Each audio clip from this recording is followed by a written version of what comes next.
ಅದೆಲ್ಲ ನೆನ್ಸ್ಕೊಂಡ್ಬಿಟ್ರೆ ನಮಗೆ ತುಂಬಾ ಬೇಜಾರಾಗುತ್ತೆ ಒಂದ್ಸರಿ.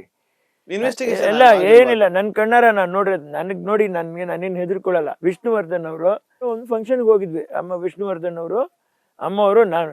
ಈಗ ಹೋಗ್ಬಿಟ್ಟು ರಿಟರ್ನ್ ಬರುವಾಗ ಅದು ಹೆಂಗೆ ಯಾವ ಅವರು ಪಾಪ ಹಿಂಗಿಂಗ್ ಅಂತ ಬರ್ತಾಯಿದ್ರಿ, ಒಳಗಡೆಯಿಂದ ಒಂದು ರೈಸರ್ ತೆಗೆದು ಹಿಂಗೆ ಬಂತ್ರಿ ಕೈ. ಅಯ್ಯಪ್ಪ ಸಡನ್ ಆಗಿ ಹಿಂದೆ ತೆಗೆದ್ಬಿಟ್ಟು ಈ ಕೈಲಿ ಒಂದು ಬಿಟ್ರು. ಇದು ನಾನೇ ಹೇಳ್ತಾ ಇದ್ದೀನಿ, ದಯವಿಟ್ಟು ಯಾರು ಬೇಜಾರು ಮಾಡ್ಕೋಬಾರ್ದು. ಇದು ನಾವು ಏನ್ ಉದ್ದೇಶ? ಇದು ಅಟ್ಯಾಕ್ ಆಗಿದೆ ನಿಮ್ಮ ಮೇಲೆ, ವಿಷ್ಣುವರ್ಧನ್ ಅವ್ರ ಮೇಲೆ. ಪಾಪ ಅವ್ರು ನಮ್ಮ ಹಿಂದೆನೆ ಬಂದ್ರು. ಇದನ್ನ ಕಣ್ಣಾರೆ ನೋಡಿದಲ್ವಾ. ಏನಕ್ಕಾಗಿದ್ದು ನನಗೆ ಅರ್ಥ ಆಗ್ತಾ ಇಲ್ಲ. ಅದು ಅಭಿಮಾನಿಗಳು ಮಾತ್ರ ಅರ್ಥ ಮಾಡ್ಕೋಬೇಕು. ನಾ ಬೇರೆ ಏನ್ ಹೇಳಕ್ಕಾಗತ್ತೆ? ನಾನು ಹೇಳ್ರಿ, ನಾನು ಅಷ್ಟೇನೆ, ನಾನು ನೋಡಿದ್ದೆ. ನಾನು ಇವರೇ ಅವ್ರೆ ಅಂತ ನಾವೇ ಹೇಗೆ ಹೇಳಿ, ಬಟ್ ಅವ್ರಿಗೆ ತೊಂದರೆ ಆಗಿದ್ ಮಾತ್ರ ದೇವರನಾಗ್ಲಿ ನನ್ನ ಕಣ್ಣಾರೆ ನೋಡಿದ್ ನಾನು. ಆಮೇಲೆ ನಮ್ಮ ಹಿಂದೆನೆ ಬಂದ್ರು ಅವ್ರು ಪಾಪ. ನಿಮ್ ಜೀವನದಲ್ಲಿ ತುಂಬಾ ತೊಂದರೆಗಳು ಕೊಟ್ಟಿದ್ದಾರೆ. ಆಯ್ತು, ನಮ್ಗೊಂದು ಶೂಟ್ ಔಟ್ ಆಯ್ತು ಶಾಂತಲಾ ಸಿಲ್ಕ್ ಹೌಸ್ ಅಲ್ಲಿ. ಲುಸಿಡಾ AP9AV 8586 ಅನ್ನುವಂಥ ಗಾಡಿ. ಇವತ್ತಾದ್ರೂ ಫೋಟೋಸ್ ಇದೆ, ಕೊಡ್ತೀನಿ, ರೆಕಾರ್ಡ್ ಮಾಡ್ಕೊಳ್ರಿ. ಆ ಬುಲೆಟ್ ಹೆಂಗ್ ಹೋಗಿದೆ ಅಂತ. ಕಲ್ಲು ಆ ರೋಡಲ್ಲಿ ಶಾಂತಲಾ ಸಿಲ್ಕ್ ಹೌಸ್ ಹತ್ರ ಟಿಪ್ಪರ್ ಲಾರಿ ಬಂದು ಕಲ್ಲು ತಗೊಂಡೋಗಿ ಸೈಡಲ್ಲಿ ಹೊಡಿತು ಅಂತ ಹೇಳ್ಬಿಟ್ಟು ಬೀರಪಟ್ಟಿಗೆ ಕ್ಲೋಸ್ ಮಾಡಲ್ಲ. ಹೋಗ್ಲಿ, ಅದ್ರ ಬಗ್ಗೆ ನಮ್ಗೇನು ಯೋಚನೆ ಇಲ್ಲ. ಕಾಪರ್ ಬುಲೆಟ್, ಅದು ಗಾಡಿ ಒಳ್ಳೆ ಗಾಡಿ, ಜಾಪನೀಸ್ ಗಾಡಿ. ಹೊಡೆದು ಮೇಲಕ್ಕೆ ಹೋಯ್ತು ಬುಲೆಟ್. ಆಯ್ತಾ? ಹಾಗಾಗಿ ನೋಡ್ರಿ, ನಾನು ನೋಡಿ ಎಷ್ಟು ಸರಿ ಅಟ್ಯಾಕ್ ಆಗಿದೆ? ಎಷ್ಟು ಸರಿ? 7 ಸರಿ ಕರೆಕಲ್ ಕ್ರಾಸ್ ಹತ್ರ ಒಂದ್ಸರಿ, ಇನ್ನೊಂದ್ಸರಿ ನಮ್ಮ ಮೈಲ್ನಳ್ಳಿ ತೋಟದಲ್ಲಿ .22 ರೈಫಲ್ ಸಮೇತ ಒಬ್ಬನ್ ಬಂದಿದ್ದಾನೆ. ಹುಚ್ಚಿನ ತರ ಬಂದಂಗೆ ಕೈಯಲ್ಲಿ ಇಟ್ಕೊಂಡೆ ರೈಫಲ್.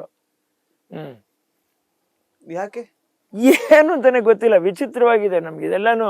ಆಮೇಲೆ ಒಂದ್ಸರಿ ನನ್ನ ಆಫೀಸ್ ಕೆಳಗಡೆನೆ ಅಲ್ಲೇ ಇದ್ದಾರೆ ಯಪ್ಪ, ಮುನಿ ಅಂತ ಹೇಳ್ತಾರೆ ಅವ್ರಿಗೆ. ಕೆಳಗಡೆ ದೊಣ್ಣೆ ಬಿರಿಯಾನಿ ಮಾಡ್ತಾರೆ ನಮ್ಮ ಆಫೀಸ್ ಕೆಳಗಡೆ. ಸ್ಕಾರ್ಪಿಯೋ ಗಾಡಿನ ಅಡ್ಡ ನಿಲ್ಲಿಸ್ಬಿಟ್ಟಿದ್ರು ಒಬ್ಬ ಮನುಷ್ಯ. ನನ್ನ ತಾಯಿಯವ್ರು ಇಳಿಬೇಕು ಆಫೀಸಿಂದ, ಇಳಿಯೋಕ್ಕಾಗ್ತಾ ಇಲ್ಲ. ಅವನು ತೆಗಿತಾ ಇಲ್ಲ, ವ್ಯಕ್ತಿ ಎಲ್ಲೋಗಿದೆ ಅಂತ ಗೊತ್ತಿಲ್ಲ. ಆಮೇಲೆ ಬಂದ್ಬಿಟ್ಟು ಅಂತ ದುರಾಂಕರವಾಗಿ ಹಂಗೆ ಇದು ಮಾಡ್ಬಿಟ್ಟು ಆಮೇಲೆ ಸ್ಲೋವಾಗಿ ಏನು ಮಾಡಿದ್ವಿ, ನಂಬರ್ ನೋಟ್ ಮಾಡ್ಕೊಂಡ್ರು ನಮ್ಮ ಸ್ನೇಹಿತರು ಯಾರು. ನಂಬರ್ ಕೊಟ್ಟರು, ನಾನು ನಂಬರು ಇದು ಮಾಡಿದೆ. ಅಲ್ಲಿರ್ತಕ್ಕಂಥ ಉಪ್ಪರ್ಪೇಟೆ ಇವರು ಸಾರ್ಜೆಂಟು, ಟ್ರಾಫಿಕ್ ಸಾರ್ಜೆಂಟು, ಸರ್ ಬಿಡಿ ಸರ್, ಯಾಕೆ ಸರ್ ಸುಮ್ಮನೆ ಅವರೇ ತರಲೆ ಹಾಗೆ ಹೀಗೆ ಅಂದರು. ತಿರುಗಿ ನಾನೇ ಮಾಡಿದೆ, ನಮ್ಮ ಮಾರುತಿ ಅಂತ ಇದ್ರು ಇಲ್ಲಿ ಗ್ರಾಮಾಂತರ SI ಕ್ರೈಮು. ಫೋನ್ ಮಾಡಿ ಹೇಳಿದೆ, ಸರ್ ನಂಬರ್ ಕೊಡಿ ಅಂತ ಹೇಳಿ. ನಂಬರ್ ಕೊಡಿ, ನೋಡ್ರೆ ಸ್ಕಾರ್ಪಿಯೋ ಗಾಡಿಗೆ ಮಾರುತಿ ವ್ಯಾನ್ ನಂಬರ್ ಹಾಕೊಂಡಿದ್ದಾರೆ. ಅರ್ಥ ಆಯ್ತು ನಿಮ್ಗೆ? ಆಮೇಲೆ ಸರ್ ಇರಿ ಅವರು ಟ್ರಾಫಿಕ್ಗೆ ಹೋಗ್ಬೇಡಿ ಅಂತ ಹೇಳ್ಬಿಟ್ಟು ಅಲ್ಲಿ ಕ್ರೈಮ್ಗೆ ಹೇಳ್ತೀನಿ ಅಂತ ಕ್ರೈಮ್ಗೆ ಹೇಳ್ಬಿಟ್ಟು ಇಮ್ಮಿಡಿಯೇಟ್ ವೆಹಿಕಲ್ ಎಲ್ಲ ಸೀಸ್ ಮಾಡಿ ಡಾಕ್ಯುಮೆಂಟ್ಸ್ ಇಟ್ಕೊಂಡ್ಬಿಟ್ಟಿದ್ರು.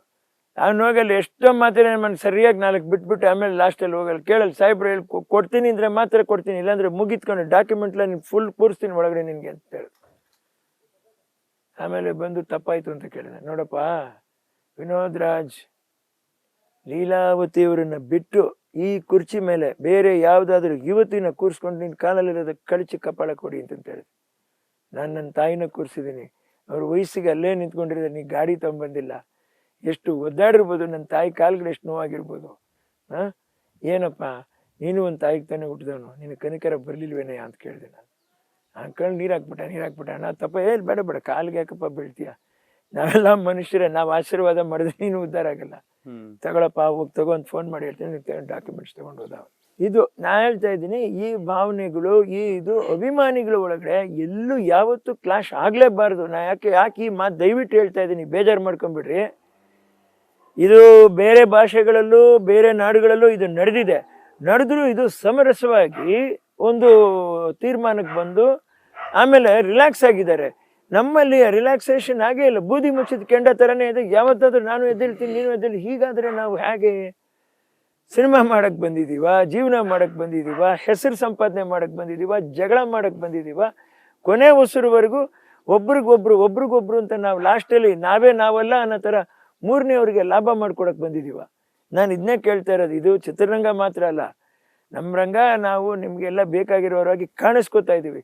ಕಾಣಿಸ್ದೇ ಇರ್ತಕ್ಕಂಥ ಎಷ್ಟೋ ಮನೆಗಳಲ್ಲಿ, ಎಷ್ಟೋ ಹಳ್ಳಿಗಳಲ್ಲಿ, ಎಷ್ಟೋ ಜಮೀನುಗಳು ಯಾವ ವಿವಾದದಲ್ಲಿ ಕೇವಲ ಒಂದಡಿಗೋಸ್ಕರ ಕೊಲೆಗಳು, ಇವೆಲ್ಲ ಏನ್ರಿ ಇವೆಲ್ಲ?